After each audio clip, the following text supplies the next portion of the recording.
tous. Nous voulons vous souhaiter une bonne matinée par ces paroles. Car vous êtes tous fils de Dieu, filles de Dieu par la foi en Jésus-Christ. Vous tous qui avez été baptisés en Christ, vous avez revêtu Christ. Il n'y a plus ni juif ni grec, il n'y a plus ni esclave ni libre, il n'y a plus ni homme ni femme, car tous vous êtes un en Jésus-Christ. À tous, filles et fils de Jésus-Christ, nous voulons vous souhaiter une bienvenue spéciale à Fraîcheur Matinale. Ce matin, nous voulons absolument que vous ayez cette certitude que vous n'êtes pas n'importe qui. Nous voulons ce matin que vous ayez cette certitude que vous êtes enfant de Dieu, que vous êtes fille de Dieu, vous êtes fils de Dieu, vous êtes princesse et prince de l'Éternel. Bienvenue ce matin à cette fraîcheur matinale spéciale et que vous puissiez recevoir les ondées de bénédiction de notre Seigneur, de notre Père. Welcome, bienvenue. Nous comptons vous autres. Bienvenidos. Que Dios les bendiga. Que Dieu vous bénisse. Bonne fraîcheur matinale. Seigneur mon Dieu, prédispose-nous à recevoir le message que tu as pour nous ce matin, Seigneur. Bénis tout un chacun, permets qu'on puisse passer un bon moment sur ton corps béni, mais aussi d'abord de nous avoir permis de nous lever ce matin, Seigneur. Devance-nous dans notre journée, c'est la grâce que te demande au nom de Jésus pour ta sainte gloire. Amen. Et ce matin, nous aurons un moment d'intercession spécial. Un moment d'intercession spécial en faveur de deux de nos administrations au niveau de l'Union des Antilles et Guyane françaises. Nous avons récemment eu des élections au niveau de la Fédération de la Martinique. Nous avons également eu des élections au niveau de la mission de la Guyane et nous voulons intercéder pour ces deux administrations de telle sorte que nous puissions demander au Seigneur de pouvoir leur accorder sagesse, vision, direction pour que et la mission de la Guyane française et la Fédération de la Martinique puissent être dans la dynamique que le Seigneur veut et que l'Église accomplisse sa mission. Nous tenons à préciser que les élections qui ont eu lieu au niveau de la mission de la Guyane ne concernaient pas les trois administrateurs, mais concernaient les responsables de départements et ministères. Mais nous allons prier pour toutes ces équipes puisque les responsables, les administrateurs demeurent les mêmes au niveau de la mission de la Guyane.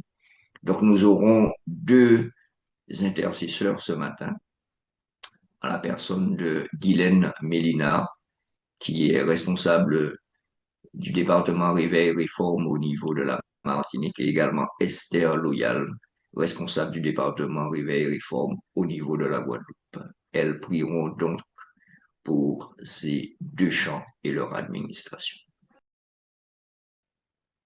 Bonjour à tous, nous prions. Notre Père céleste, ô combien nous sommes reconnaissants en ce matin d'être en vie. Tu nous fais don, Seigneur. Tu nous fais un cadeau formidable qui est le souffle de vie.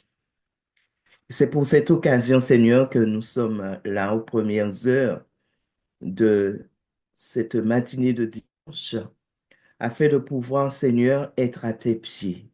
Car nous savons, Seigneur, que nous avons choisi la bonne part qui ne nous sera point ôtée, d'être à tes pieds, d'être en communion avec toi.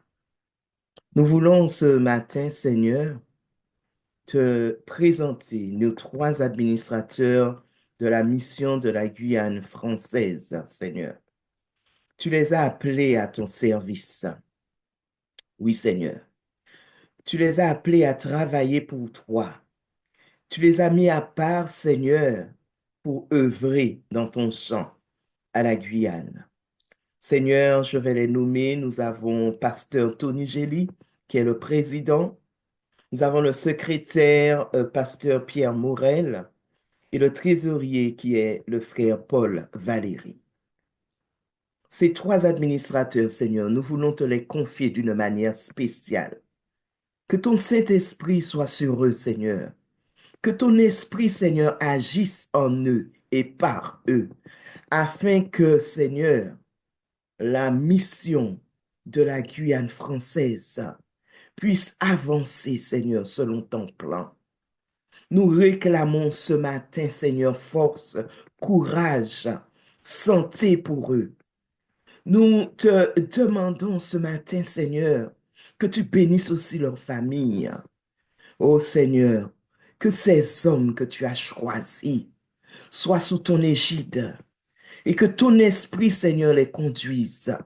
Que tu puisses les cacher derrière la croix, Seigneur, et que l'on ne voit pas eux, mais toi, Seigneur, à travers ces frères, ces pasteurs que tu as choisis, Seigneur, pour cette mission spéciale. Ce n'est pas une tâche facile, Seigneur, mais nous savons qu'avec toi, ils vont réussir par ta grâce. Ils vont réussir par ton soutien. Ils vont réussir par ton Esprit Saint, Seigneur. Ô Seigneur, en ce matin, que ta paix, que ta grâce soit avec eux, Seigneur, et que tu les diriges tout au long de cette année, de ces années, Seigneur, que tu leur permets, que tu leur permettras d'accomplir cette mission pour toi. Seigneur, merci encore. Que ton Saint-Nom soit exalté, Seigneur, ce matin. Que ton Saint-Nom soit glorifié, Seigneur, à travers ces hommes, Seigneur, que tu as mis à part, le président, le secrétaire et aussi le trésorier de la mission de la Guyane française. Ô Seigneur, merci. Gloire à toi. Gloire à toi. Au nom de Jésus, nous t'avons prié et pour ta gloire. Amen. Amen. Notre Père et notre Dieu, nous te glorifions et te magnifions car tu es créateur. Nous te louons pour ta fidélité, tes bontés, tes compassions qui se sont renouvelées une fois de plus envers chacun de nous ce matin. Nous te remercions pour ta miséricorde, ta patience infinie à notre égard. Nous te remercions pour le pardon que tu nous accordes en Jésus notre Sauveur bien-aimé. C'est un privilège et une grâce que tu nous fais d'être en ta sainte présence. Notre Père et notre Dieu, en cet instant, nous voulons élever devant toi la nouvelle administration de l'Église adventiste de la Martinique, à savoir le président, le pasteur Daniel Lassonnier. Seigneur, il aura besoin de toi dans la direction, dans l'orientation que tu veux donner pour ton Église à la Martinique. Accorde-lui la sagesse, le discernement spirituel, surtout une oreille attentive, une dépendance totale à la voix du Saint-Esprit. Bénis-le dans tout ce qu'il entreprendra pour faire avancer la mission parce que Jésus revient. Nous réclamons une bénédiction particulière pour lui ainsi que sa famille. Notre Père, notre Dieu, tu as placé à côté de lui Kendi Siger comme secrétaire exécutif. Là aussi, Seigneur, accorde-lui tout ce dont il aura besoin pour mettre en place toutes les décisions, les plans, les projets qui seront pris en accord avec ta volonté sous l'influence de ton Saint-Esprit. Seigneur, pour gérer les finances de ton Église, tu as choisi Joël Kishnama comme trésorier. Tu sais, Seigneur, combien c'est difficile, surtout dans ce contexte économique difficile dans lequel nous vivons. Accorde-lui de continuer à avoir une gestion qui t'honore, s'il te plaît. Oui, notre Père, nous élevons également devant toi le conseil d'administration qui joue un rôle important dans les propositions qui seront faites. Accorde à chaque membre de ce conseil sagesse, intelligence, discernement spirituel. Notre Père et notre Dieu, cette équipe est devant toi. Permets-lui d'avancer avec foi, confiance, détermination avec la force que tu lui donneras pour qu'elle n'ait pas à rougir lorsqu'elle aura à rendre compte de son administration. Nous comptons sur toi car nous savons que tu es fidèle et que tu agiras. Donne-leur simplement de te demeurer fidèle coûte que coûte, quelles que soient les difficultés, et cela jusqu'au bout. Notre Père, nous voulons te demander de susciter un véritable réveil spirituel dans la vie de chaque personne qui compose cette nouvelle administration, dans leurs familles respectives, ainsi que dans les sections locales, que chacun se laisse transformer à l'image de Jésus, parce que c'est à cela que tu nous as appelés. Oui, Père, nous savons que tu entends, que tu réponds selon ta volonté. C'est dans le nom de Jésus que nous te faisons cette prière, et cela pour ta seule gloire. Amen. Amen. Nous remercions donc nos deux intercesseurs pour ce moment de prière pour les administrations et les conseils d'administration de ces deux champs. Nous vous inviterons également dans la salle de prière quelques instants à prier également pour l'administration au niveau de l'Union, les administrateurs ainsi que les membres du conseil d'administration et également la Fédération de la Guadeloupe, que nous puissions continuer à intercéder pour rechercher la direction du Seigneur et recevoir ses bénédictions. En attendant, nous voulons simplement par le biais, effectivement, de la technologie, nous rendre maintenant en Guyane française, où nous aurons l'occasion de pouvoir visionner dans quelques instants un slam de quelqu'un qui est guadeloupéen, qui vit actuellement avec sa famille en Guyane. Je veux parler de Jean-Denis Blocaille. Bonjour, Jean-Denis. Oui, bonjour. Ouais, comment vas-tu? Comment va la Guyane?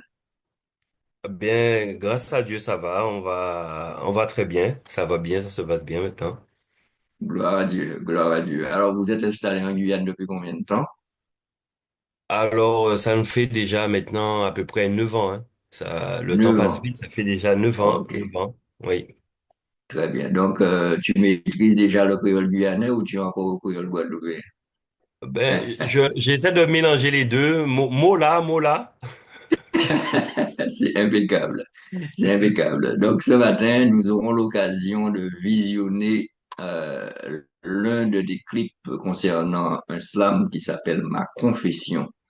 Alors, Oui. en quelques secondes, dis-nous, comment est venue cette capacité de slammer? Alors, je dirais que comment m'est venue la capacité de slammer? En fait, je ne savais pas que je savais slammer ou quoi que ce soit. Mais il y a une chance, la chance que j'ai eue, c'est que j'ai été élevé à l'église adventiste, à l'église plus ou moins, Mhm. à l'église de Nouvelle-Sainte-Anne. Et la chance que nous avons, c'est que lorsque nous sommes enfants à l'église adventiste, on nous permet de participer à différents types d'activités. Amen. Même au moment de JA, tout ça, on nous sollicite pour pas mal de choses. Et c'est à ce moment-là qu'on peut trouver sa vocation. Ça nous Yes. permet de trouver notre vocation et je dirais à Dieu merci, merci, c'est un privilège et je dirais aussi à tous les jeunes peut-être qui m'entendent que lorsqu'on nous sollicite à l'église pour pouvoir participer au culte, participer à même faire un chant ou faire quelque chose, il faudrait pas dire non. Il faudrait pas dire Mhm. non parce que cela, Dieu nous réserve pas mal de surprises, mais il faut avoir un pas en avant avec lui pour pouvoir qui bénéficier des bénédictions qu'il a pour nous. Amen. Amen. Voilà, et c'est Alors, comme c'est ça vrai, que voilà. d'accord, c'est vrai qu'on connaît beaucoup le slam parce qu'il t'aime. Et Oui. aujourd'hui, nous voulons découvrir ma confession. Alors, donne-nous un petit peu l'historique de ma confession. Alors ma confession, cette inspiration m'est venue. Je veux dire parce que en étant jeune, on est confronté à différents types de choix dans la vie. Hmm. On est confronté à différents types de tentations dans la vie. Même en étant chrétien, même en étant à l'église de Dieu, le diable cherche à nous détourner de la voie que Dieu a pour nous. Hmm. Et heureusement, il arrive à un moment, nous pouvons faire un constat dans la vie. Et lorsque nous faisons ce constat, on se dit, ah non, un enfant de Dieu ne peut pas agir de telle manière. Un enfant de Dieu ne peut pas parler de telle ou telle façon. Ça ne ressemble pas à un enfant de Dieu. Et lorsqu'on reconnaît son état, cela nous permet de pouvoir aller à Dieu, demander à Dieu pardon. Cela nous permet de nous confesser à Dieu. Et sachant que Dieu ne rejette personne, cela nous fortifie, sachant que l'Éternel ne rejette personne. Alors ça nous Amen. permet de pouvoir aller de l'avant, demander à Dieu pardon et de prendre un nouveau souffle pour rester attaché pleinement à lui. Amen. Amen. Merci Jean-Denis. En tous les Oui, cas, nous sommes dans cette thématique de l'identité. Et oui, effectivement, quand on sait qui on sait qu'on peut aller vers Papa, peu importe la circonstance. En tout cas, exactement. merci à toi. Bonne continuation Merci. sur la Guyane française. Merci. Salutations à Fabienne et aux enfants. Ok, Et puis à très merci. bientôt. À OK. bientôt. Nous allons maintenant écouter et voir le slam, ma confession.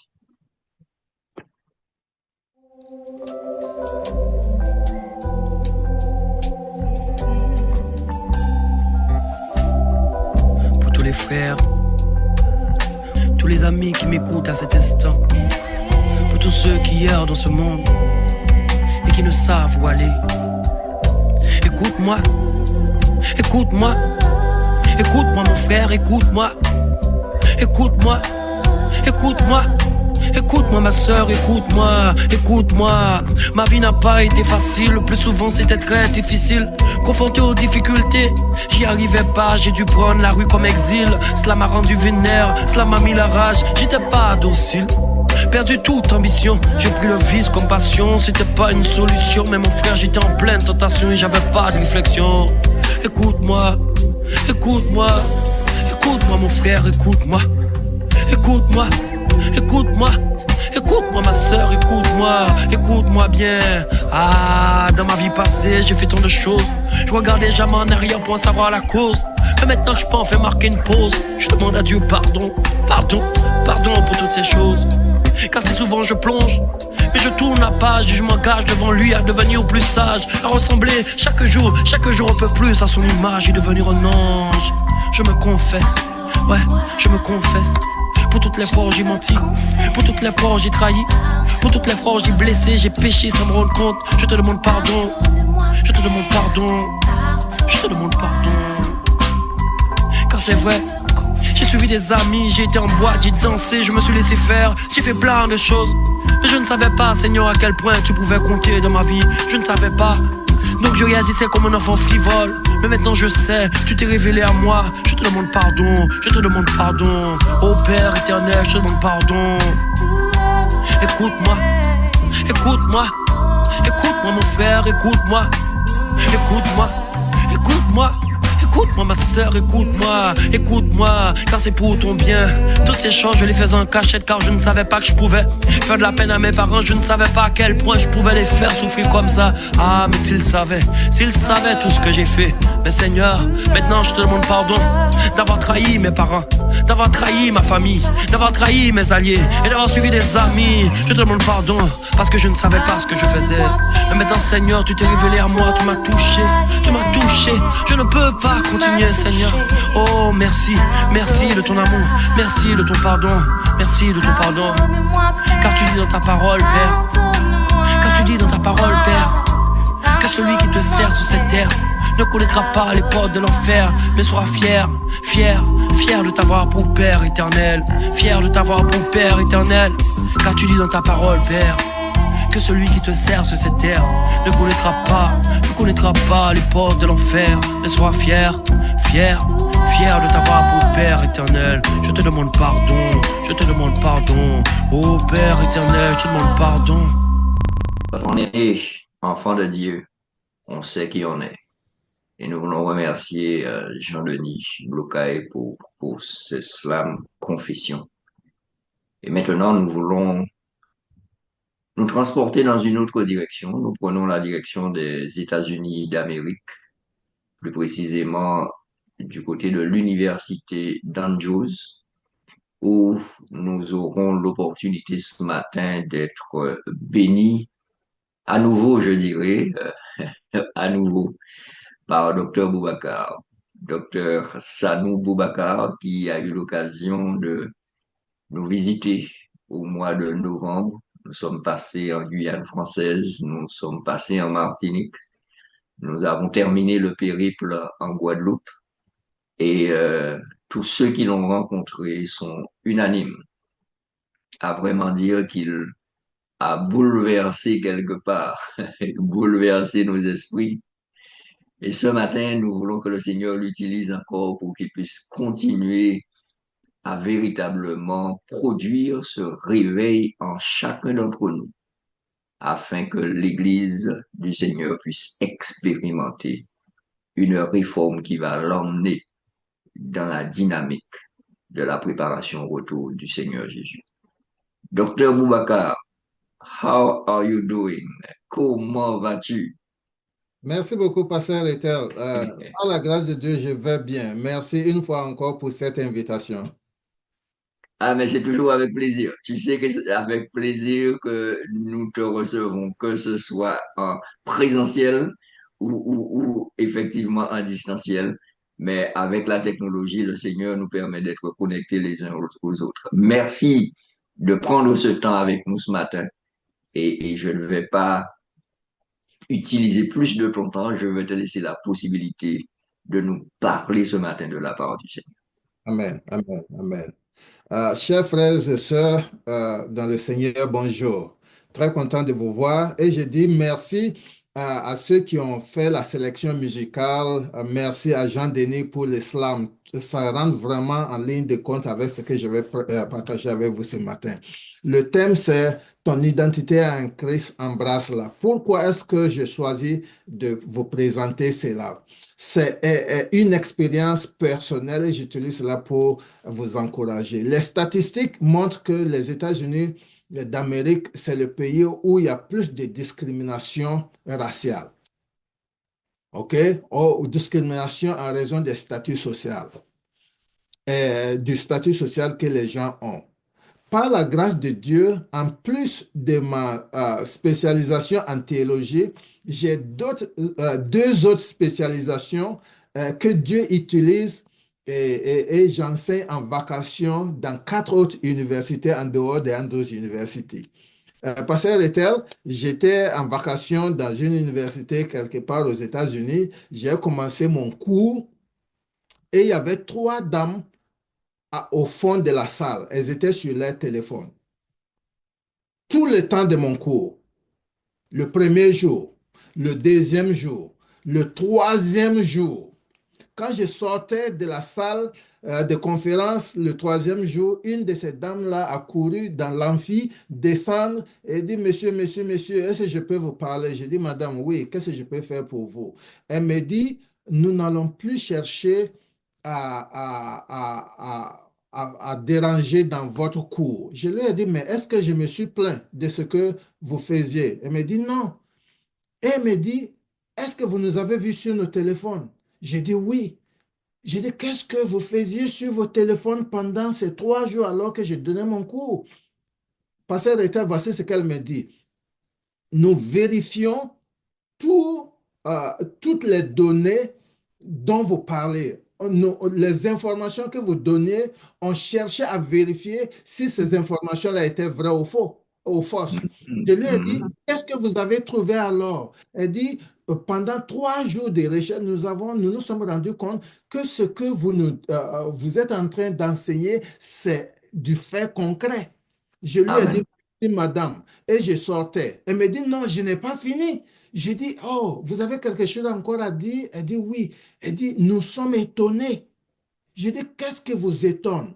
Elle dit, nous sommes étonnés de ce que quelqu'un de votre couleur de peau, de votre accent et de vos origines peut être intelligent. J'ai souri. Je ne suis pas allé me tuer. Vous savez pourquoi? Je ne suis pas allé me tuer parce que je savais mon identité en Jésus-Christ. Amen, amen. J'ai une capacité quelconque. Cette capacité-là me vient de Jésus et personne ne peut me dérober cela. C'est pourquoi Amen. en vous présentant cela, ce n'est pas seulement de la théorie que je cherche à vous présenter ce matin, mais c'est un plaidoyer que je suis en train de faire avec vous. Ton identité est en Christ. Embrasse-la. Qu'est-ce que cela veut dire? L'identité est au cœur de qui nous sommes. L'identité influence nos pensées, elle façonne nos croyances, elle guide nos choix et détermine les activités dans lesquelles nous nous engageons, ainsi que les relations que nous cultivons. Mais il ne faut pas confondre image et identité. Votre image se réfère à la manière dont les autres vous perçoivent ou à la façon dont vous vous présentez extérieurement. Cela inclut votre apparence, votre réputation et le personnage que vous projetez aux autres. Par contre, votre identité est votre véritable essence. Cela englobe vos valeurs, vos croyances et votre nature profonde. Elle reflète qui vous êtes réellement indépendamment des perceptions des autres. Votre taille, votre poids, votre sexe, votre couleur de peau, votre apparence, ce que vous possédez, votre profession ne définissent pas votre identité. Somme 139, le verset 14 dit ceci. J'aime ces versets. Je te loue de ce que je suis une créature si merveilleuse. Nous sommes 268 sur la plateforme. Est-ce que nous pouvons répéter ces versets ensemble? Je vais compter à 3 et répétons ces versets ensemble. 1, 2, 3. Je te loue de ce que je suis une créature si merveilleuse. Tes œuvres sont admirables et mon âme les reconnaît bien. Est-ce que vous croyez réellement à ça? Nous avons lu le premier texte qui dit que nous sommes enfants de Dieu.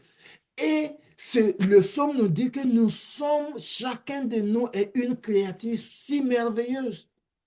Si nous sommes donc une créature si merveilleuse, pourquoi est-ce que nous partons chercher ailleurs ce qui nous définit, au lieu de chercher ce qui nous définit entre les mains de notre Créateur?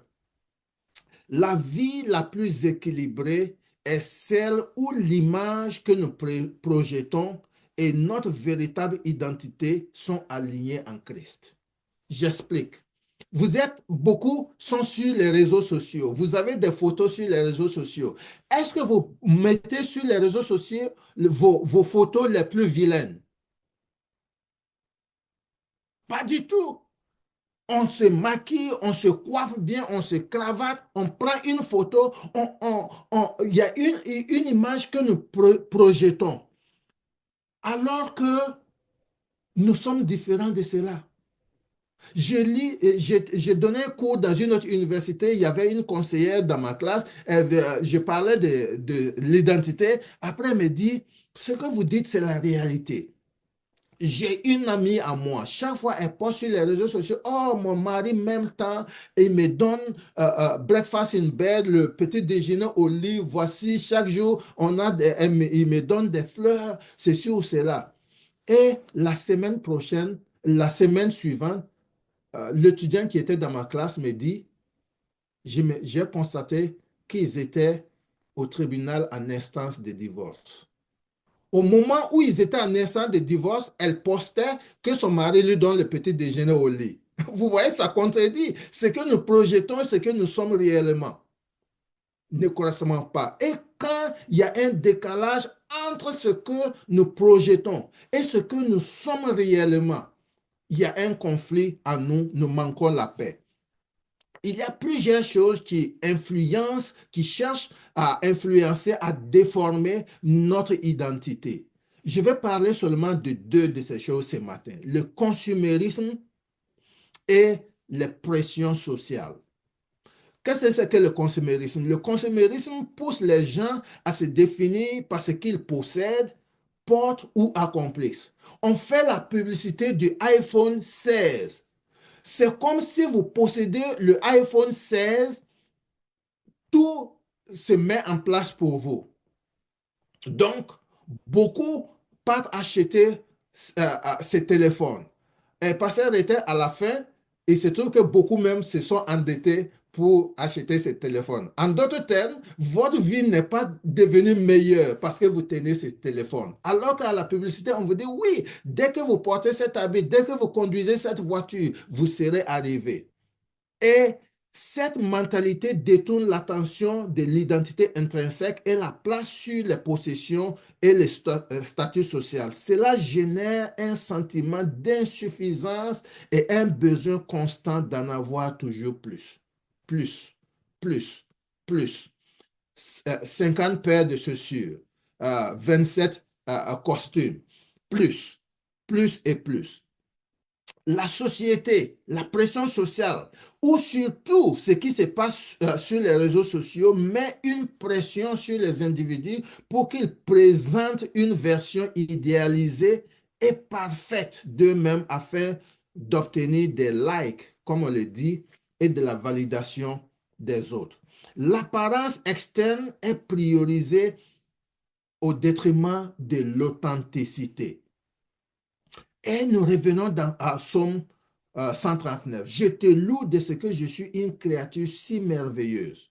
Tes œuvres sont admirables et mon âme le reconnaît bien. Je me pose la question, si nous acceptons que nous sommes une créature si merveilleuse, si nous acceptons que Dieu nous a fait de façon parfaite, qu'est-ce que nous gagnons dans cela?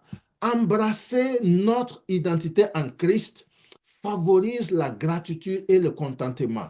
Quand je parle du contentement, je ne dis pas de nous asseoir avec la médiocrité. Non.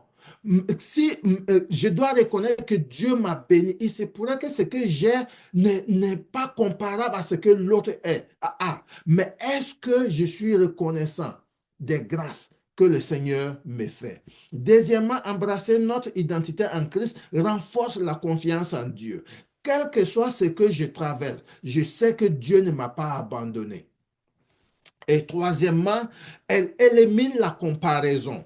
Quand j'embrasse mon identité en Christ, je ne cherche pas à me comparer aux autres. Vous savez, si vous cherchez à vous comparer aux autres, vous êtes perdant deux fois. Vous ne serez pas ce que Dieu vous a ce que Dieu a prévu pour vous, parce que vous n'avez pas embrassé cela et vous voulez être une autre personne que vous ne serez jamais. En d'autres termes, vous ne serez jamais la personne à qui vous vous comparez et vous ne serez jamais ce que Dieu a réservé pour vous. Quand j'étais en Guyane française, je circulais un jour avec un frère, je l'estime bien, je le considère comme un ami maintenant. Je vous lis verbatim ce que la personne m'a dit. Je ne me compare pas aux autres et je ne jalouse pas leurs succès car je ne convoite pas les défis auxquels ils sont confrontés. Est-ce que vous entendez cela? Je ne me compare pas aux autres et je ne jalouse pas leurs succès car je ne convoite pas les défis auxquels ils sont confrontés. Ne cherchez pas à vous comparer aux autres. Si quelqu'un a réussi, ne soyez pas jaloux de cette personne. Vous pouvez demander des conseils à la personne. Et si, par exemple, j'ai 100 000 dollars par an et quelqu'un n'a que 50 000 dollars, mais la personne semble mieux utiliser ces 50 000 dollars que moi, j'utilise mes 100 000 dollars, je dois aller lui demander conseil au lieu de me comparer à cette personne. Et enfin, embrasser notre identité en Christ encourage l'excellence. Puisque Dieu nous a fait de façon merveilleuse, il nous appelle à refléter son identité, à refléter son image. Et cela doit nous permettre de mettre le paquet, à chercher à exceller dans ce que nous faisons. Et il y a une question que je vous pose ce matin. Y a-t-il des voies qui vous poussent à chercher votre identité ailleurs qu'en Christ? Y a-t-il des voies qui cherchent à vous pousser à chercher votre identité ailleurs qu'en Christ, en alliant votre image de soi avec la perception que Dieu a de vous? Vous ouvrez la porte à une relation plus profonde et authentique avec lui, ainsi qu'à une vie épanouie. En d'autres termes, les gens peuvent dire ce qu'ils veulent de vous, mais ce que vous faites avec ce que Dieu dit de vous, C'est ce qui est le plus important. Les gens peuvent vous dénigrer à cause de votre statut social, mais Dieu dit que vous êtes une créature merveilleuse. Embrassez cette identité-là. Et qu'est-ce que cela veut dire? Cela veut dire que vous aussi, vous devez traiter chaque personne que vous rencontrez avec dignité, en reconnaissant que, quel que soit le statut de cette personne, elle est créée à l'image de Dieu. Et vous devez cultiver, comme je l'ai déjà dit, une attitude de gratitude. Prenez le temps d'admirer, de vous voir à la lumière de ce que Dieu dit de vous. Les gens sont libres de dire tout ce qu'ils veulent de nous, mais nous devons plutôt écouter ce que Dieu dit de nous. Il dit, nous sommes fils et filles qu'il a créés à son image, et il nous dit que nous sommes, chacun de nous, des créatures si merveilleuses. Embrassons cette identité. Notre relation avec Dieu va s'améliorer, et ensuite, notre façon de traiter les autres sera différente aussi. C'est seulement en cela que nous serons ambassadeurs pour Jésus-Christ. Ton identité est en Christ. Embrasse-la. Pasteur Éternel. Amen, amen. Merci, merci, merci, docteur Boubacar. Merci de nous rappeler simplement que nous sommes porteurs de l'image de Dieu. Et en assumant cette identité, que personne ne nous détourne justement de ce que Dieu a en réserve pour nous. Merci de nous rappeler cela ce matin. Et nous prions que chacun puisse embrasser cette identité, pouvoir faire la différence. Oui, c'est important. C'est important non seulement de le chanter, mais de le vivre, de savoir qui je suis. Je sais qui je suis en Christ, ce que j'ai en Christ. Je sais aussi où je suis en Christ. Et j'ai envie d'ajouter, je sais où je vais en Christ, parce qu'il nous attend. Il nous attend à la maison. En attendant que nous soyons à la maison, nous allons donc terminer avec le frère François Lizima, qui est ancien, je disais, membre du conseil d'administration au niveau de la mission de la Guyane française. Il va nous faire la dernière prière. Nous prions que l'Éternel qui a rendu possible cette rencontre de fraîcheur matinale en ce matin, qui nous a réveillés de notre sommeil pour participer à cette belle rencontre, qui a permis aux techniciens de pouvoir être aussi vigilants pour nous transmettre cette heure matinale. Merci mon Père pour la force que tu leur donnes, l'amour et l'engagement, ton Père, pour que chaque premier dimanche de chaque mois qu'il soit disponible et disposé pour que nous puissions rester connectés. Seigneur, nous te remercions et te bénissons pour ce programme. Nous te remercions également pour les enseignements que nous avons reçus ce matin concernant notre propre identité et aussi notre image. Merci, mon Père, de nous rappeler cela, que nous puissions chaque jour comprendre que nous sommes une créature si merveilleuse. Et Seigneur, avant que nous puissions partager ton nom, Seigneur, nous voulons mieux nous connaître. Et également, Seigneur, mieux te connaître. Merci infiniment, ton Père. Alors qu'il pleut en Guyane, en Martinique, en Guadeloupe, je ne sais pas, mais Seigneur, nous voulons également te présenter notre journée, nous qui allons vaquer à nos occupations. Permets-nous, mon Père, de pouvoir rester connectés à toi. Et Seigneur, également, de toujours rechercher ta face. Seigneur, en attendant la prochaine heure matinale, Seigneur, nous voulons toujours, mon Père, rester des hommes et des femmes qui t'aiment et qui veulent toujours accomplir ta volonté. Merci, mon Père, de nous accompagner, de nous fortifier, de nous guider, de nous rassurer.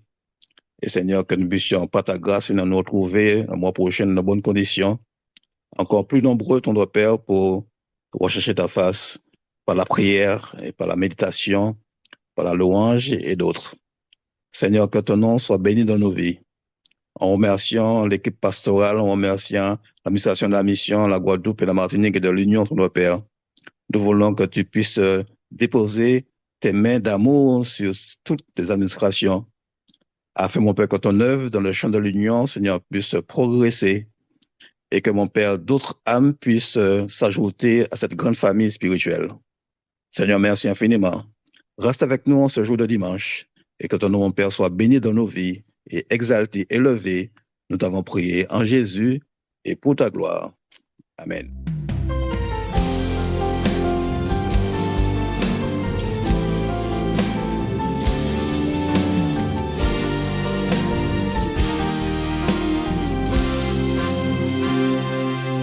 Nous sommes appelés par Dieu, sans être dignes de le servir.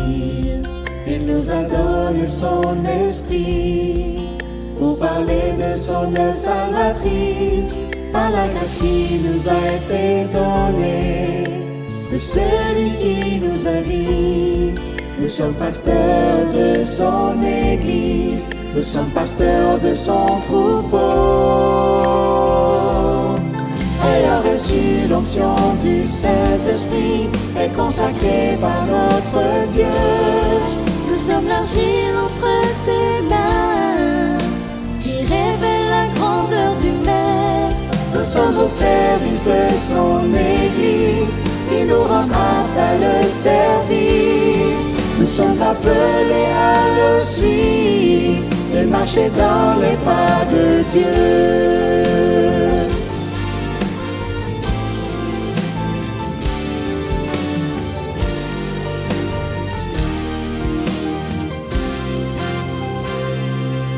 Aujourd'hui, il y a une grande tâche. Toutes les âmes ont besoin d'être sauvées. Nous avons besoin de son esprit pour pouvoir accomplir son œuvre. Jésus-Christ est le bon berger. Allons porter sa parole en prenant soin de son troupeau, faisant le bien autour de soi. Ayant reçu l'onction du Saint-Esprit et consacré par notre Dieu, nous sommes l'argile entre ses mains, qui révèle la grandeur du Maître. Nous sommes au service de son Église, qui nous rend aptes à le servir. Nous sommes appelés à le suivre et marcher dans les pas de Dieu. Aujourd'hui nous marchons par la foi, en mettant notre confiance en Dieu. Avec l'onction du Saint-Esprit, nous serons les témoins de Dieu. Allons porter la bonne nouvelle du salut, le message éternel, que Jésus reviendra bientôt.